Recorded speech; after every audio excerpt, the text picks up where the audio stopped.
L'enjeu climatique était une préoccupation, c'est venu petit à petit avec le temps. Ça m'intéresse d'autant plus que, étant confronté à des élèves, comme je suis enseignant, c'est quelque chose qui est important et je pense qu'on a toute notre part en tant qu'enseignant pour donner des informations et sensibiliser les élèves à cet enjeu. Et donc effectivement, avant de participer, c'est quelque chose qui d'une part m'intéressait, puis d'autre part qui me préoccupe. Ayant moi-même des enfants, je pense que sur l'avenir, c'est compliqué et ça va être quelque chose qui risque d'être très douloureux.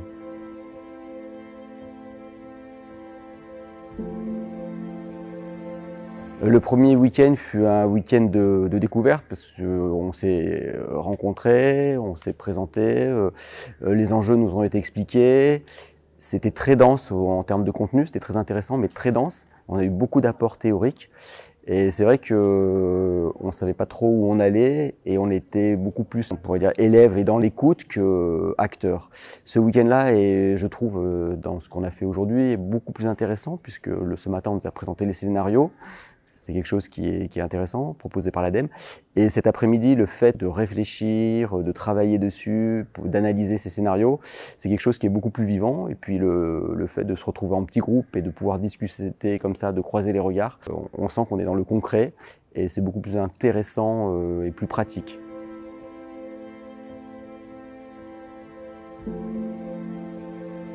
Les scénarios qui ont été proposés, je trouve plutôt positifs puisque ça montre qu'il y a eu un gros travail de fait en amont par des chercheurs. On le savait un peu avec les rapports du GIEC. Et donc là, on voit que plusieurs options ont été envisagées. Donc on sent que derrière, il y a du monde qui réfléchit, donc c'est plutôt positif. Après, c'est vrai qu'il y a 4 scénarios qui sont très différents. C'est intéressant de voir un petit peu comment ils s'articulent, avec des choses qui sont complètement nouvelles, auxquelles on n'avait pas pensé. Et puis en plus, c'est une vision assez globale et transversale, puisque beaucoup d'entrées sur ces différents scénarios, sur des sujets très très larges, déplacement, habitat, économie, relations avec le monde, gouvernance.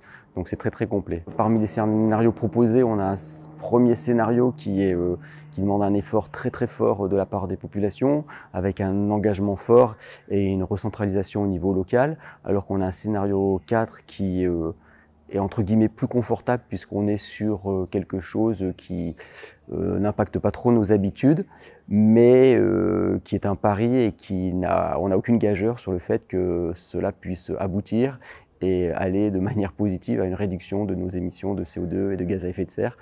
Et entre les deux, on en a deux qui semblent plus simple, plus facile à mettre en place, mais qui demande malgré tout de gros efforts de la part de tous les habitants et de toute la population. On voit bien que tout est lié en fait, que les options qui peuvent être prises vont avoir une incidence sur différents effets.